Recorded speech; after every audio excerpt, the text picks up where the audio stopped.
You're listening to the Roofr Report. Tune in for exclusive interviews with roofing experts and insights from leaders who walk the walk. Grow with Roofr, and your host, Pete McKendrick.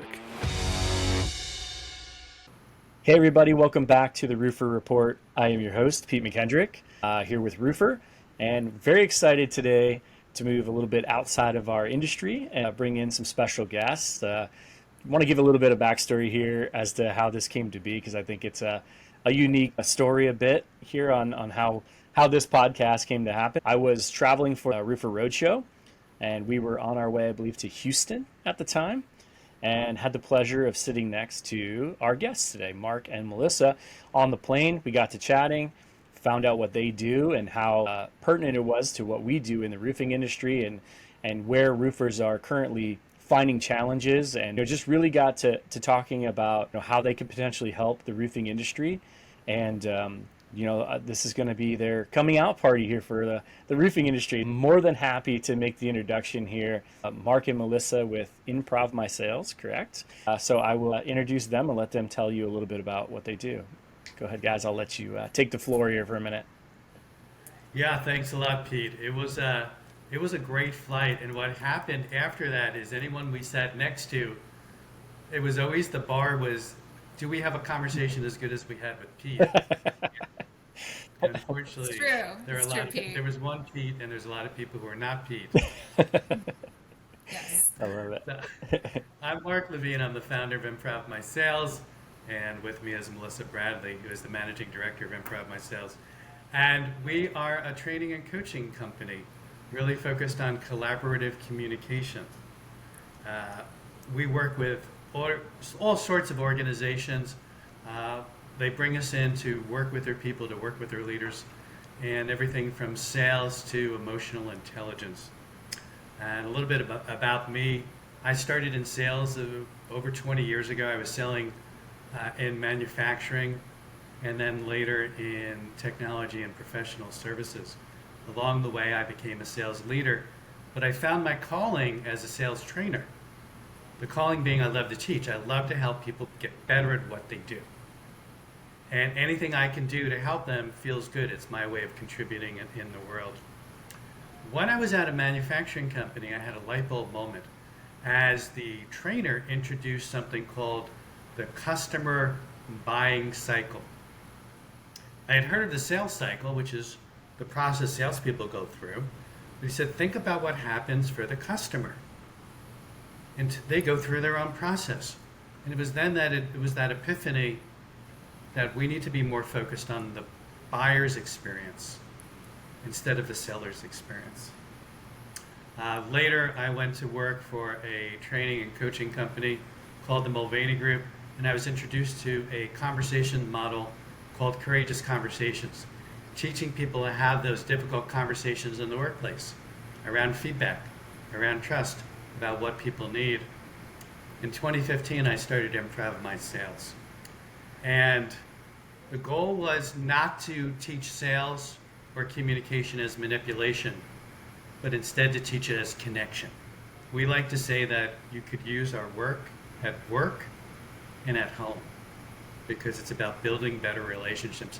In fact, some of our favorite stories come when clients come in and tell us, I used this in an argument with my fiance about what food to serve at a party. She wanted to have vegan food, I didn't, but then I remembered you taught us about reflective listening and honoring the other person.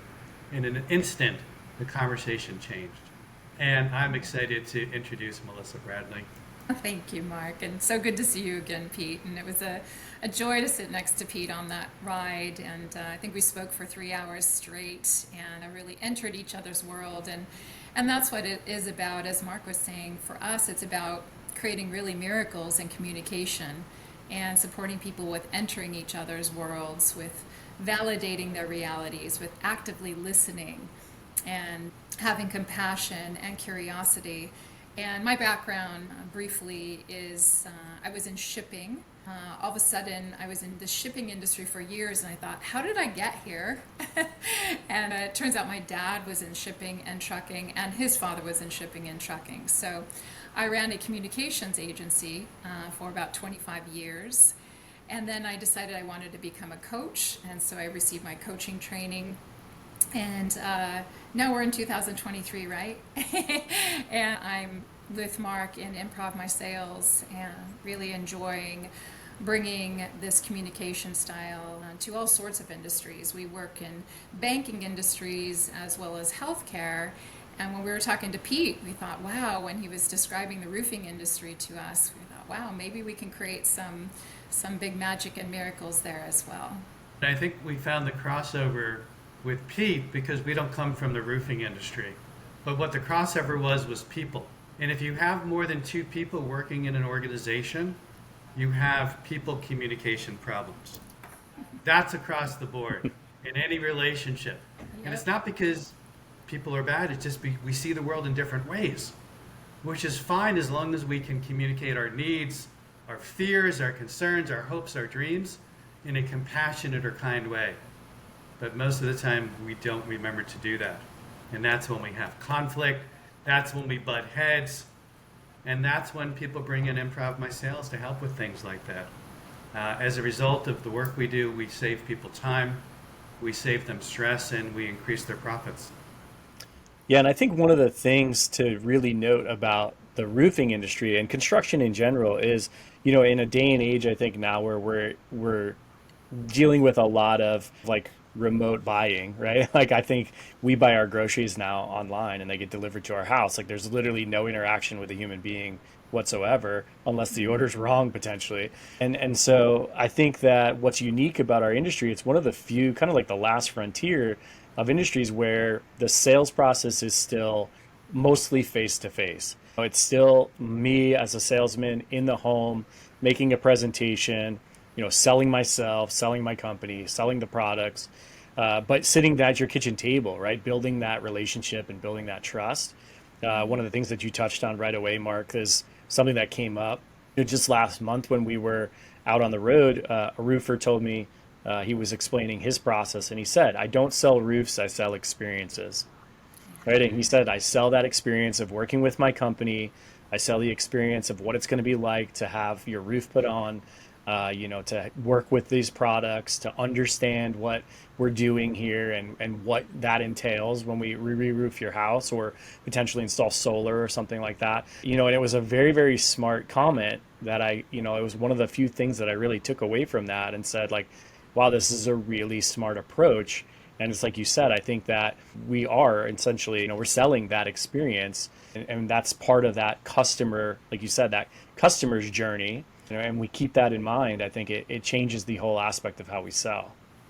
Well, I love that, Pete. And I think that's what we were talking about on the plane ride as well. And that we help our clients to become more client-centered. That's what we call it. And collaborative communication, really entering their world and meeting them where they're at. So the client feels seen, they feel heard, they feel even held. And as Marc said, every human being on this planet, and especially when it comes to their home, right? This is their home, or this is their business, which is all near and dear to our heart. I mean, as we speak right now, I have friends on Maui, they just have gone through a disaster of fire there. Right? And all these people are going to need new homes being built, right? And so I was thinking of the roofing industry. Gosh, without a roof, where are we, right? So Yeah. it's near and dear to all of our hearts, but truly having meeting that client where they are and having a whole client experience for them. It's not, as the roofers know, I'm sure, it's not just about the roof that you're putting on, but is that person that you're working with, whether it's the owner of the company or a salesperson or somebody that works for that company, are they really entering their world? Are they actively listening? Are they reflecting to them? Are they having curiosity and compassion in the conversation? So Yeah, it's one of the things that we often talk about too, is that roofing is not a sexy purchase, right? It's not your kitchen that you're walking into and you're remodeling it because you just want it to look better or you want a new oven or whatever the case may be.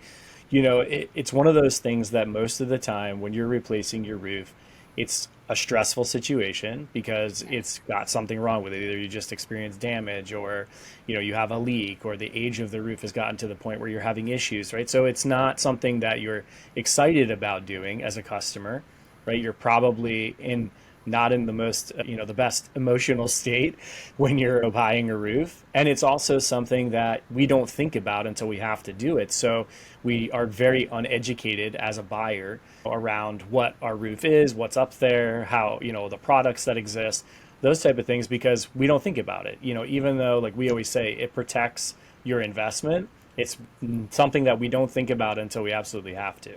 So it makes for a very unique buying experience, I think, for the buyer as well as the person who's selling it on that side. And when a roofer goes into someone's home, what's the level of excitement on a scale of 1 to 10 that the buyer has for meeting this roofer, Pete? Yeah, Is it probably very low, right? Like probably going to very the low, maybe a 3? dentist or Yeah, And exactly. what's their level of fear or concern on a scale of 1 to 10? Yeah, I would say that their fear is probably high from a lack of knowledge, right? Like from coming from a lack of trust, and because they don't understand what they're buying, so therefore they're already skeptical, and they're already probably defensive potentially, because they don't have a good understanding of what they're purchasing. So they're very skeptical of the person who's selling it and the products. And like we often talk about using our product specifically for transparency and education, right? Like, don't go in there with that sales mentality. Go in there with the mentality of like, hey, I'm going to educate this person. I'm going to explain what we're doing. I'm going to be very transparent about the process, because it's all about building that trust. Like, ultimately, at the end of the day, they can buy a roof from just about anyone, right? Like, there's tons of companies that can put roofs on. So what makes them choose me over the other guy? It's because they trust me, right? And so it's a huge part. We're really selling ourselves as much as we're selling the roof. You're so right. And you just kept saying trust and trust, and doing it by not coming in and focusing on the roof. We were just working with business bankers, and in that industry, it's commoditized. Most of them have the same services. Some have a lower rate, some have a higher rate. And what we told them, and before you even offer your solution, before you even talk to them about their rate, step into their world, hear their story, find out where they came from. They're entrepreneurs. Find out about their journey, find out about their dreams. And if you do that, you can differentiate yourself. And if you do that and you listen, and it's the same thing in the roofing world. We could imagine a roofer walking in and not talking to them about the product, how long it's going to take, but saying, this is a difficult time for you, isn't it? You probably didn't expect to see me. You didn't want to see me. You didn't want to spend time on this. There's other things you like to do. We know that this is challenging. We know you have a lot of concerns. And what if they say something like that right up front? What will that do for the potential customer? Yeah, I think it's a huge opportunity there to have them let their guard down potentially, right? And we think of sales as being this, like I often refer to it as the dog and pony show, right? Like, we're going in there to make this big presentation, and we have this set presentation already potentially even set up ahead of time, maybe with a PowerPoint, or maybe with, our contract and everything. We don't go in there to just necessarily have that conversation or even listen first, right? Like, I think that 9 times out of 10, the roofing salesman is knocking on that door and instantly goes into selling mode, right? And I think that's where a lot of times, especially for like the guys that are knocking doors, that's a tough one, obviously, right? Because I know as soon as someone knocks on my door nowadays, you're like, who's knocking on my door, right? Like, what do they want? And I'm immediately like defensive, right? Like, what are they doing at my house? Why are they here? What do they need? And most of the time, the first thing out of my mouth is going to be, I'm not interested. So you're already meeting objections rather than potentially, like you said, maybe asking some questions, getting to know a little bit about them and where they're at, what you're dealing with there as a customer before you start to go into what your solution is. Yeah, I love that, Pete. And most of us were not taught collaborative communications growing up. I wasn't in my household. I don't know about, each of you.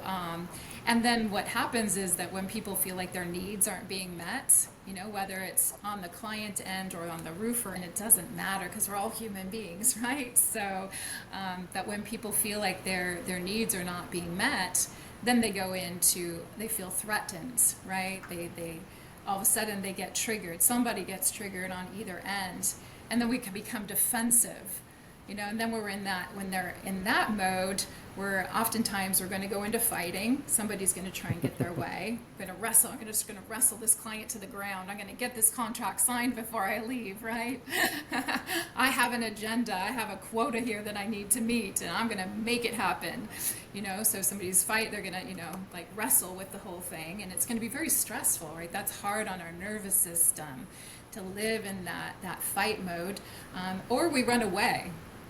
We shut the door, right? I don't want to deal with this. Just go away. Leave me alone, Or we completely shut down and we hide and we want to maybe go in the closet or go underneath the bed.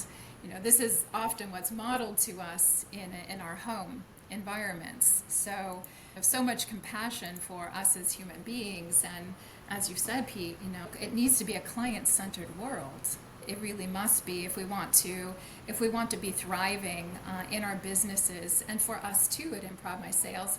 For us, it's all about our clients. It's all about entering their worlds and discovering their needs and their hopes and their fears and their dreams. So let's talk a little bit. You guys mentioned about emotional intelligence, right? So I guess explain that and how that comes into play in the sale.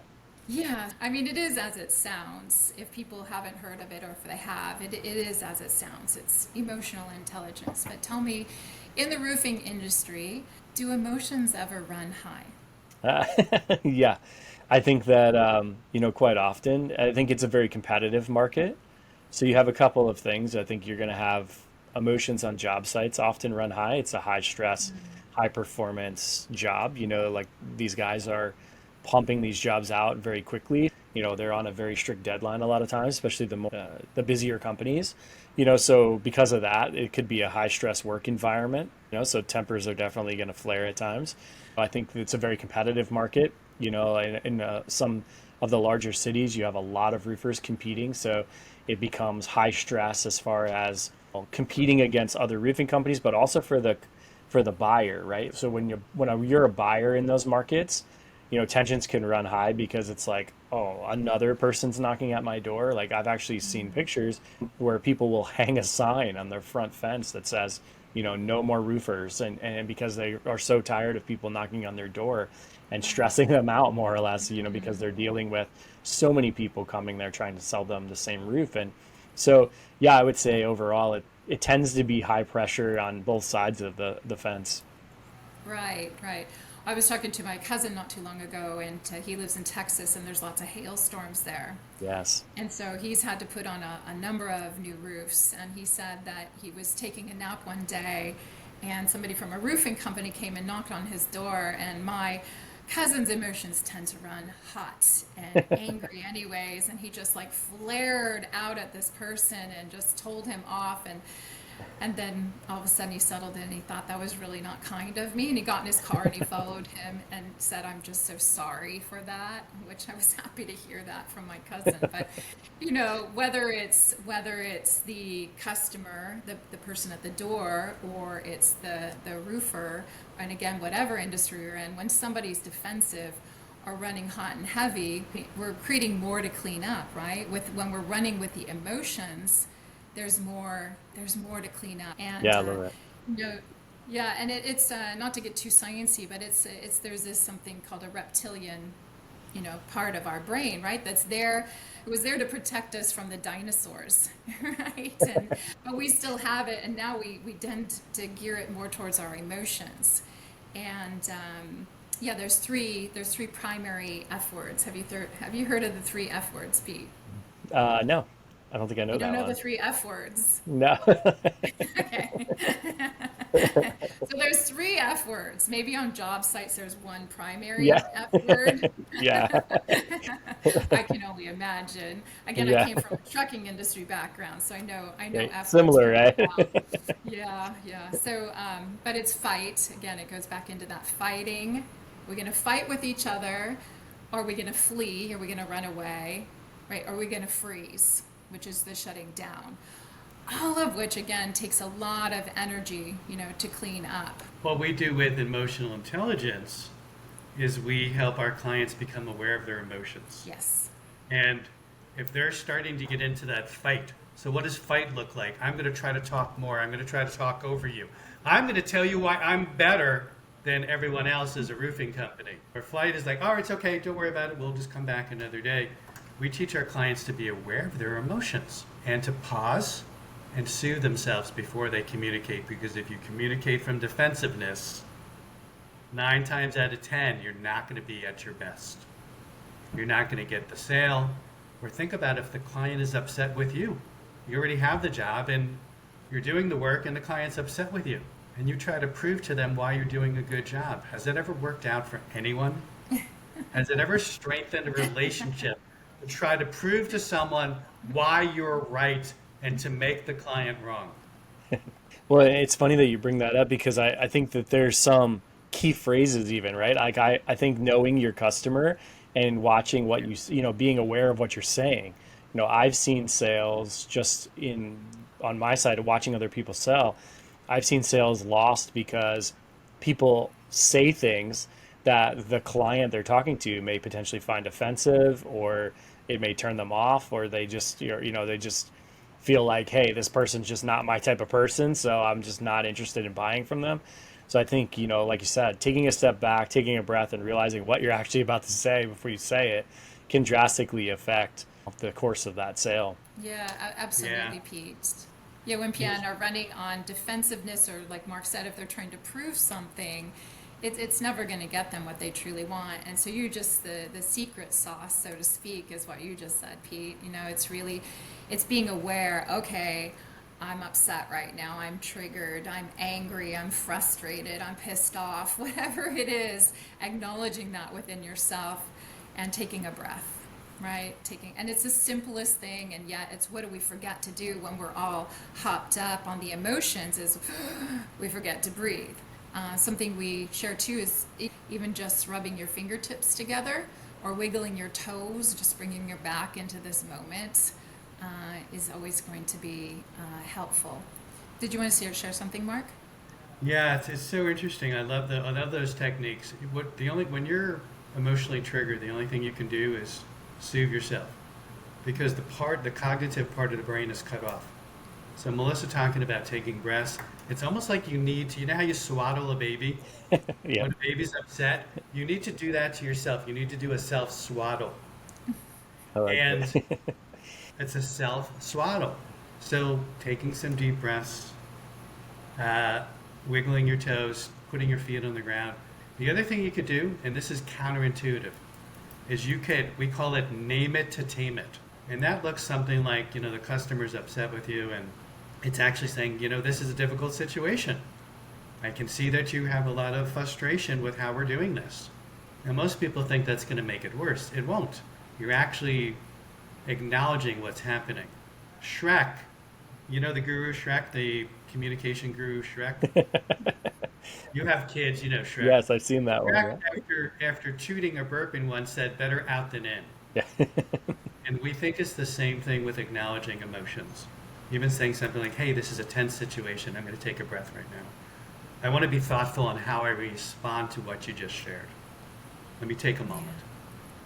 Let's just calm down a little. I'm going to calm down. I want to ask the customer to calm down. I'm saying, I'm going to calm down because I want to be thoughtful and I want to take good care of you. I know there's a lot of frustration on your end, and there's probably something I've done to contribute to that. So I want to hear what you have to say. What do you need right now? And that's being client-centered. That's taking the focus off yourself to enter the client's world and hear what they care about. 9 times out of 10, unless the person's a real jerk, and there are, the other person's going to say, oh, you know what? I'm sorry. because you're not trying to defend anymore. You're not trying to prove that you're right. You're trying to make them right. You're saying, hey, you have a real concern here. Let's find out what it is. And that may take a few more minutes, but it'll save you a lot of time and clean up afterwards, and it'll strengthen your relationship with the client. And they'll start to give you grace. They'll start to give you grace when you make mistakes. They'll say, oh, that's Pete. Pete cares about my needs. If it's a little mistake, I can talk to him about it. That's what we're talking about. Yeah, and I think that's a big that goes a lot further than that, because this obviously we're going to meet a lot of objections, especially if we're, let's say, a guy who's cold calling, knocking on doors. I like to use those guys as an example because they probably meet the most rejection, right? Like they just are randomly knocking doors after a storm and saying, hey, can I take a look at your roof? Or, maybe we know you got some damage. Odds are they're going to meet a lot of objection.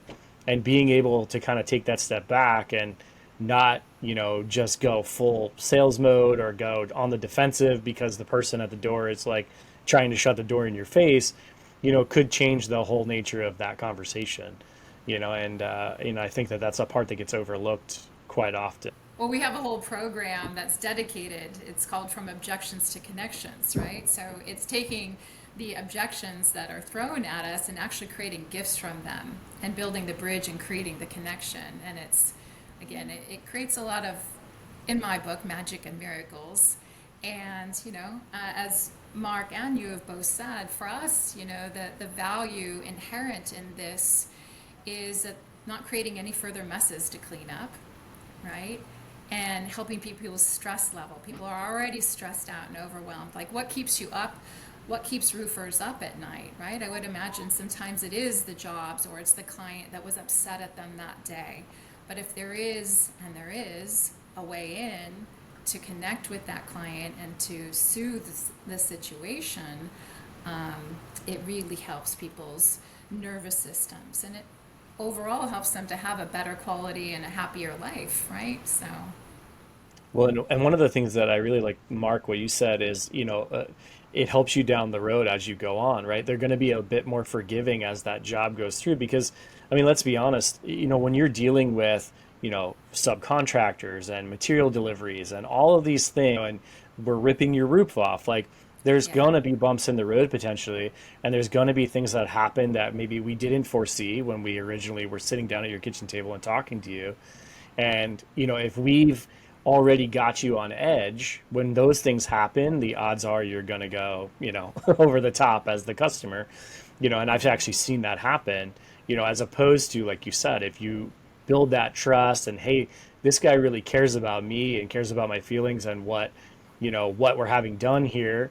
He genuinely has concern for us as a family and trying to give us the best products possible. When you hit that bump in the road, they're much more likely to be forgiving and be, a bit more understanding with you as the contractor. Yeah, I love what you Amen. just said, Pete, about that roofer cares about us. He doesn't just care about our roof. He doesn't care about himself or making the sale or getting it done. He cares about us. And when we feel people care about us, every conversation changes. It changes after that. And there's things you can do, too, to let people know about what's going to happen. There's probably an opportunity to over-communicate. We just had a water heater put in to our condo. And the company did a great job. They were excellent at everything except one moment. They're putting in the water heater. It's going well. They're ahead of schedule. And all of a sudden, I smell something. Next thing you know, an alarm goes off. Now, this is a new condo, so I don't know if it's a carbon dioxide. I don't know if it's a fire alarm. I just know it's going off. Our installer is in the closet welding. He's got, his earbuds in. The alarm's going off. I'm concerned. Melissa's concerned. By the way, we're a romantic couple. I should tell you that. The installer doesn't say anything.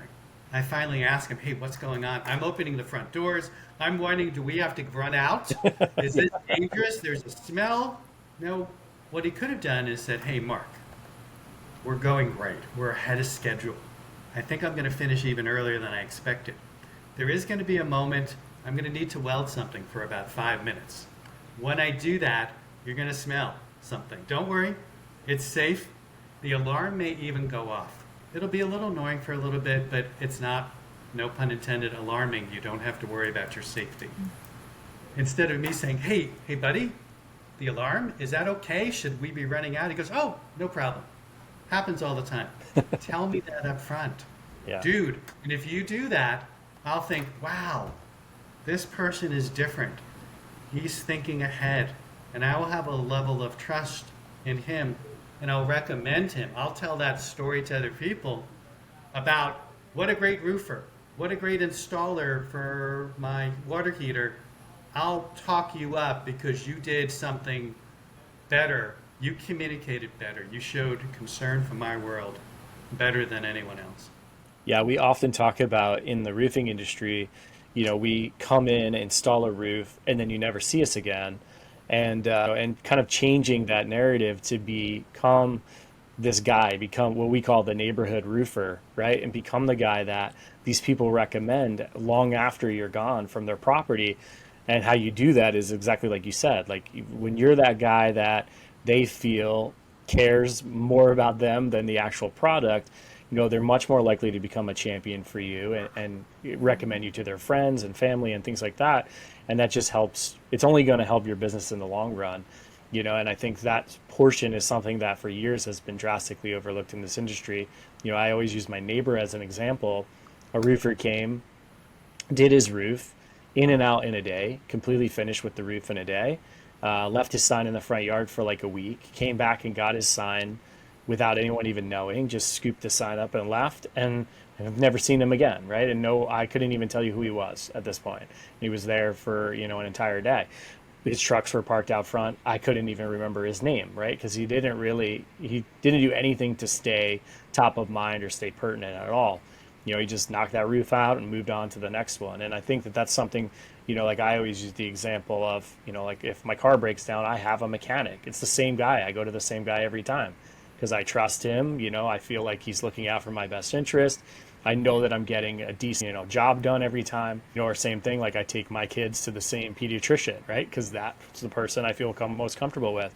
And in roofing, we don't necessarily go that route, and I think we should more often, of developing ourselves as being this neighborhood roofer or being that guy for them.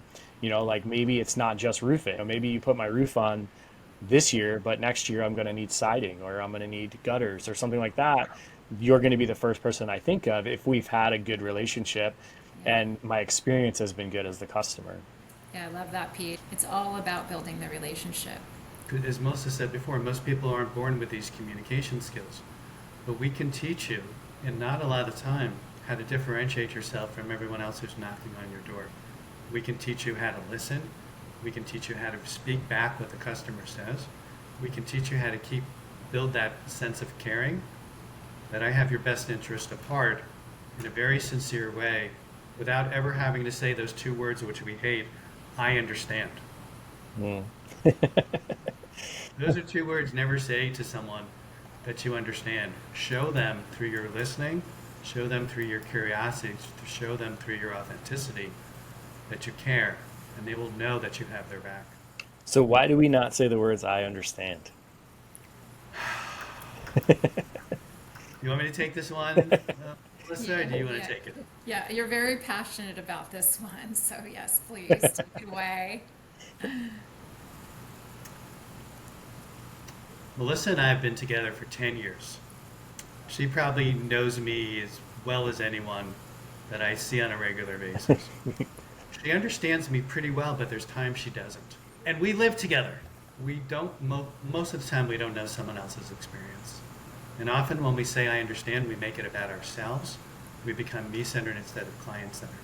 Would you like to learn one of the better ways to show that you understand? Yeah. Demonstrate that? Yeah. You want to do a role play? Let's do it. How about this? Pete, you'll play a client, and let's assume let's make it a little bit easier, not too angry, because you're a pretty nice guy, Pete, so we don't have you play against type.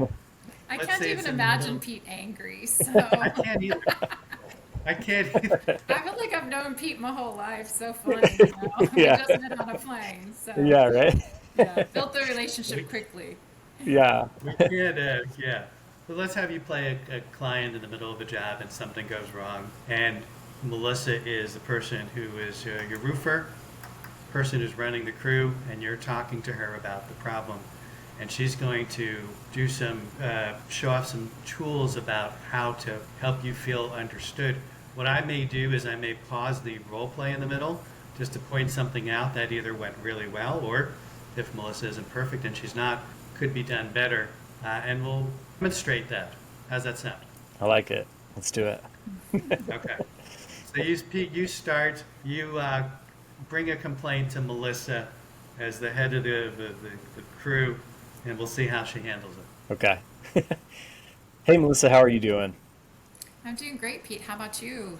Not too bad. A little bit of a concern, though. I have the crews up on the roof right now, and I noticed that after they pulled off the shingles that were up there, that they started to rip off some wood. Now, we didn't originally talk about that, so I'm not exactly sure what's happening up there and why they're ripping wood off of my roof, but yeah, obviously they're exposing my attic, and we didn't really plan on that. I wasn't really sure what was happening up there. Like, is there extra costs now that I'm going to incur that I didn't know about? So a little frustrating. I wasn't really told what was going on, so just trying to figure out what's happening.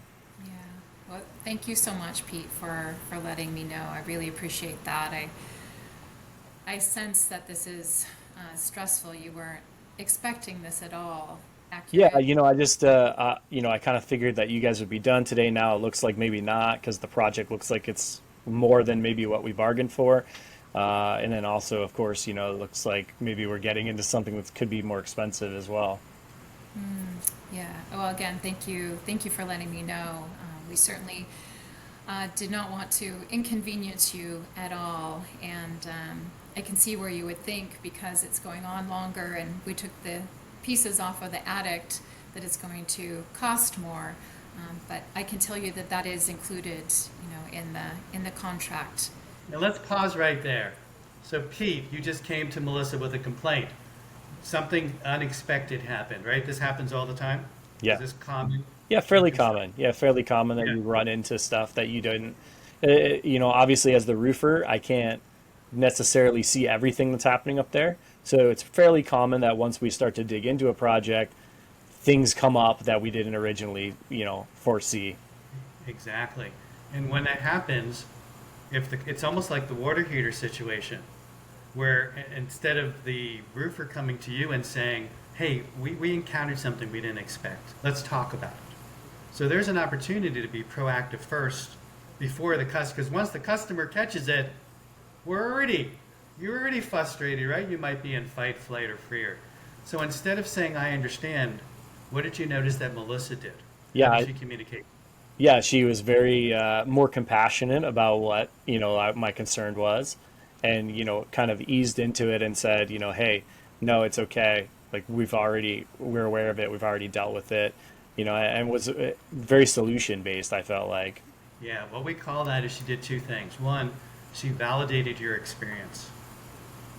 She didn't make you wrong for feeling that way. She understood, she empathized with the fact that you have a right to be upset. You have a right to be concerned. And that's the first part of it. Validate your experience. And usually that looks like, Melissa, do you remember the things you said to Pete? Or Pete, do you remember what Melissa said to you to do that? Yeah, I mean, I think right away she said, like, "Oh, thank you for bringing that to me." She made it she was very like proactive in saying, like, "Oh, hey, thanks for drawing attention to that." She didn't say like, "Oh yeah, we already know about that."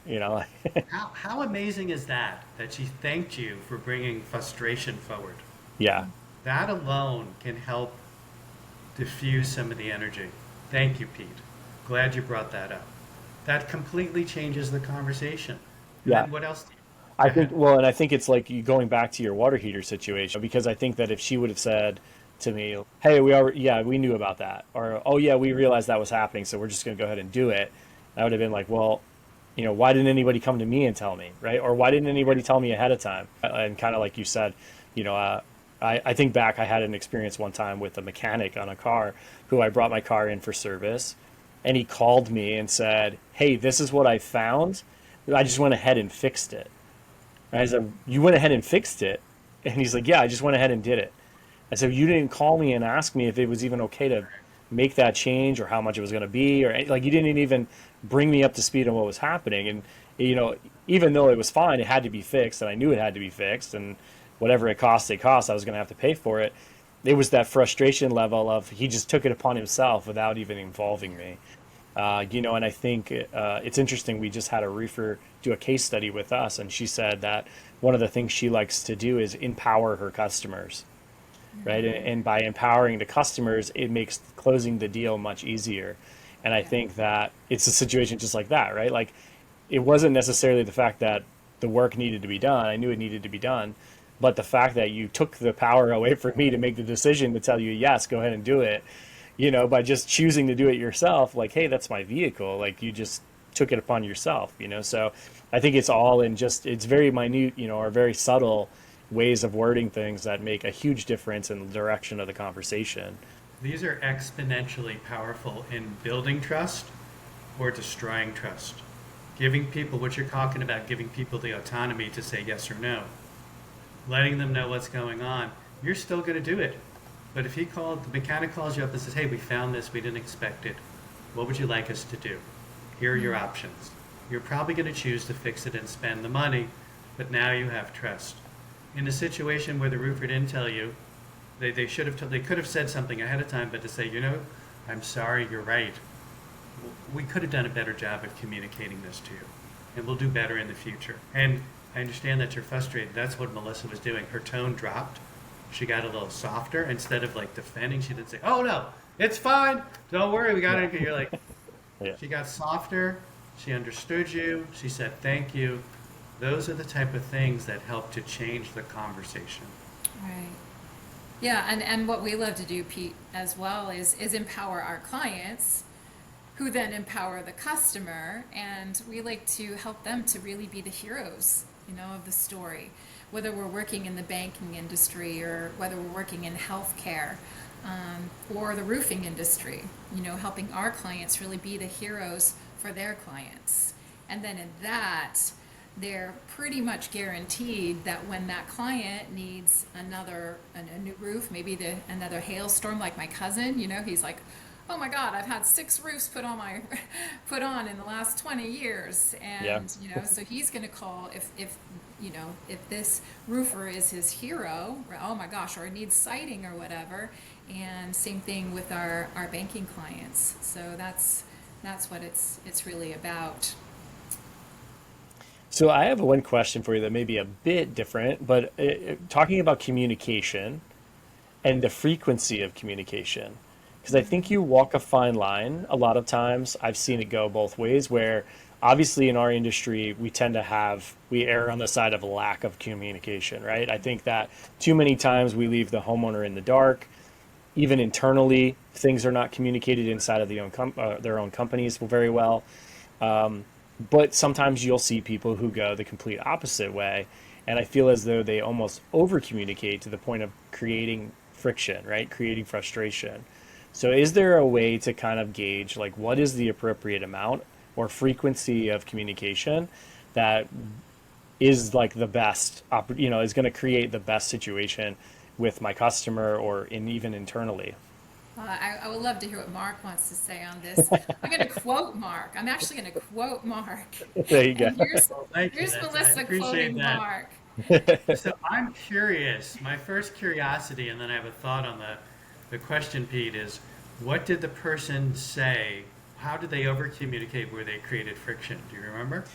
Well, and I think a lot of times, you know, you walk a fine line in the follow-up portion, right? Like, let's say I've come to your house and as a contractor, I've sat down at your kitchen table, and at the end of that, I've given you, a contract to sign, and you say, you know, hey, Melissa's not home, but when she gets here, I'll review that with her, you know, and so then I start, following up with you, and I think at some point, if I'm continuously following up with you, right, I think it's going to create some frustration on your part of like, man, this guy's just driving me nuts, right? Like, as opposed to the opposite side of it, I think, which happens probably more so than that side of it, is that, hey, this guy gave me a contract and then it's been 2 weeks and I haven't heard from him at all, and then you feel like, and now you've started with friction before you've even, they still may end up signing the contract, but now you've got this friction of like, where did this guy go for 2 weeks? right? And am I going to be able to rely on him? So I think there's like a fine line in between. And I think sometimes we have a hard time as roofers finding it, finding that sweet spot of like, okay, like we're communicating and this is what the customer wants, but we're not under communicating. We're not completely, flooding them with emails and texts to the point that we're overdoing it and we're just making them mad, right? Right. Thanks for that clarification. And by the way, one of the techniques we teach is to ask that question when you don't understand someone's situation. I could have given you an answer. I wouldn't have even been close to what you were thinking about, because you were talking about during the buying process, how do I follow up when I'm close to the customer signing the deal, which was very different from you're already a client and let's talk about communicating about what's going to happen. So ask that extra question, number one. Number two, in this situation, what I would probably do is try to empower the customer. And they say, hey, I need my other person to look at this. Great. Because I don't want to keep pestering you, and you don't want me to do that. Let's agree on when I should get back in communication with you. If you're really interested, and if they're not going to agree, then they're probably not really interested. They're just blowing me off. But if you're really interested, let's talk about when's a good time to get back to you. And then I might offer some choices. Usually what I find with my customers is they need 24 to 48 hours. Does that feel like that's going to be enough time for you? So what are we doing? We're giving them autonomy. We're putting them in charge. We're getting an agreement about when we're going to talk again. I'm showing that I care. I'm showing that I'm on your side. That if you say we're going to talk in 40 hours, great. I'll get back to you. I'll give you a call then, or I'll give you a text. So now we're working together. We have an agreement. And as a salesperson, I don't have to wonder when I walk out of there, when should I get back to them? I don't know. What's going to be too much? What's going to be too soon? We already agreed to it. I like that. How does that sound, Pete? That's great. And I think you brought up something important too, is that there's two different types of communication, right? There's that communication like that, where we're trying to close the sale. But then once we actually sign the deal, then it changes completely, because now now there's an expectation like, okay, I signed a deal. These guys are coming. And so I think this is where potentially the communication can increase, because I think that having that transparency is important. And I think this is where sometimes we lack even more in roofing. Quite often I've heard, people say like, oh, I signed a contract with this guy a month ago. I have no idea where he's at. He's never gotten back to me as to like when he's coming to do my job, and it could be something easy like, hey, we fell behind on a job. Hey, we're having trouble getting material. Hey, it's been raining every day. But not communicating those things, it creates a lot of friction, I think, before you've even gotten to the house and started the job. And then that conversation between myself and Melissa may go a completely different way, because I'm frustrated that it took you 2 weeks to get there, and now you're ripping pieces of my roof off. Now I'm probably going to be way more upset. Yeah, absolutely. I mean, contractors do have a certain level of reputation, right? Yeah. All different kinds of contractors. I have a friend Sure. that here in South Florida, and she's putting together, they're constantly doing something to the home, and she's hired probably dozens and dozens and dozens of contractors. She has some crazy stories, and a lot of it is like what you were saying, Pete. And, to quote Mark, as I was going to quote, in the absence of information, do we always assume the positive? Do we always assume the best? We call it, do we assume rainbows and unicorns? No, we assume the worst, right? As human beings, we just tend to assume the worst. So, it is, once you've already signed that contract and you're going into, into fulfillment mode, that's, there's another level of communication that needs to take place. A big portion of it too is just it's keeping that customer educated as to where you're at in the process.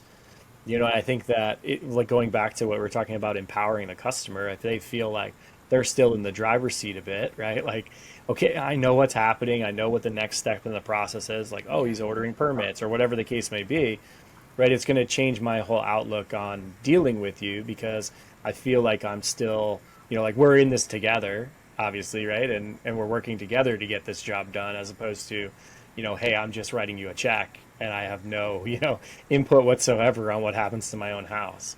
Yeah, what a vulnerable situation to be in, Pete. You just said it. I don't know what's happening to my own house, my home, my place of safety. So the bad news is, as Melissa said, contractors, salespeople start out with a low level of trust. That's assumed. The good news is if you just do a little bit more than everyone else, it's going to be a big difference. If you're the roofer who communicates, who says, hey, Pete, I got some bad news. I'm sorry. I know we're going to start on Saturday, but I'm having trouble getting supplies. Here's what they're telling me. It's frustrating on my end. I'm sure it's frustrating on your end. We have a couple choices. Let's talk about that. I build trust with you. If I say, here's the process that's going to happen. It's going to get a little loud. We're going to have to tear something up. Or sometimes things go that we don't expect, but I'll let you know when that happens. Does that sound okay? Yeah, makes a big difference. Then you feel empowered in your own home. And you don't have to be the best communicator in the world in the roofing industry. If you do some of these things we talk about, you're going to be better than others, and you will have that trust. And your profits will go up, your stress will go down. You can do this with your people, you can do this with your family. Everything we teach is safe for humans, Pete. I like that. I like that. That's great.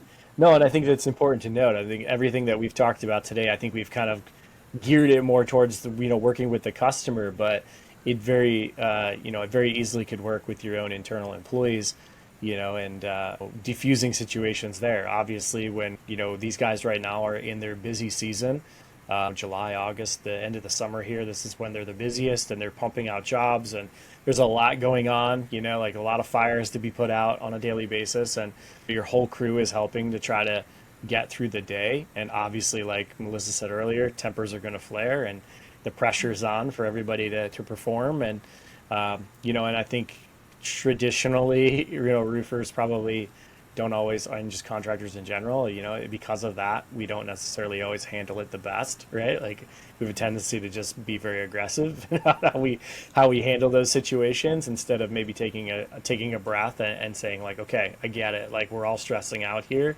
Let's work together to figure this out. So it works both ways. It works, customer facing as well as internally. I love it. If we were building an improv scene together, the three of us, right? We would each be saying yes to each other in the scene and building the scene. When somebody says, no, you can't do that, then the scene dies, right? So as we're saying yes to each other in this collaboration, in this collaborative communication and conversation, the through line is when we are client centered, when we do put the focus on the client. And if you are a business owner or the CEO of the company in the top leadership position, where you are communicating in such a way that's client centered to the client that is signing the contract and contributing the financial resources, or to your staff, to your employees, to your workers.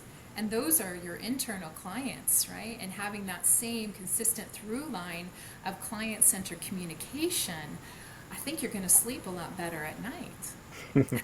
Yeah, I agree. Well, I think this is a topic that we could probably talk about all day, right? We could. Yeah, And there's tons of opportunity, obviously, in this industry. So I'm glad that we were able to introduce you guys to the roofing industry. I think I look forward to lots of other conversations like this.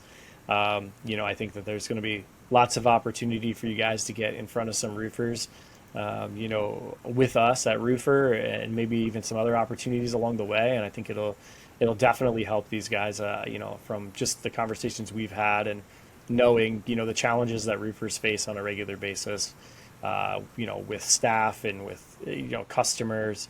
All of this is great information and will be very, very helpful to them. So I really appreciate you both getting on the podcast today and making your roofing debut. Thank you, Pete. Thanks for letting us enter your world today. And we truly look forward to more of these conversations. I love it. Well, thank you guys for coming on, and I appreciate everyone for listening in. Hopefully you guys grabbed some great information from Marc and Melissa today. And I really look forward to everyone listening in next time, and joining us every time we have the Roofr Report. Thank you, Marc and Melissa, one more time, and look forward to working with you guys again soon.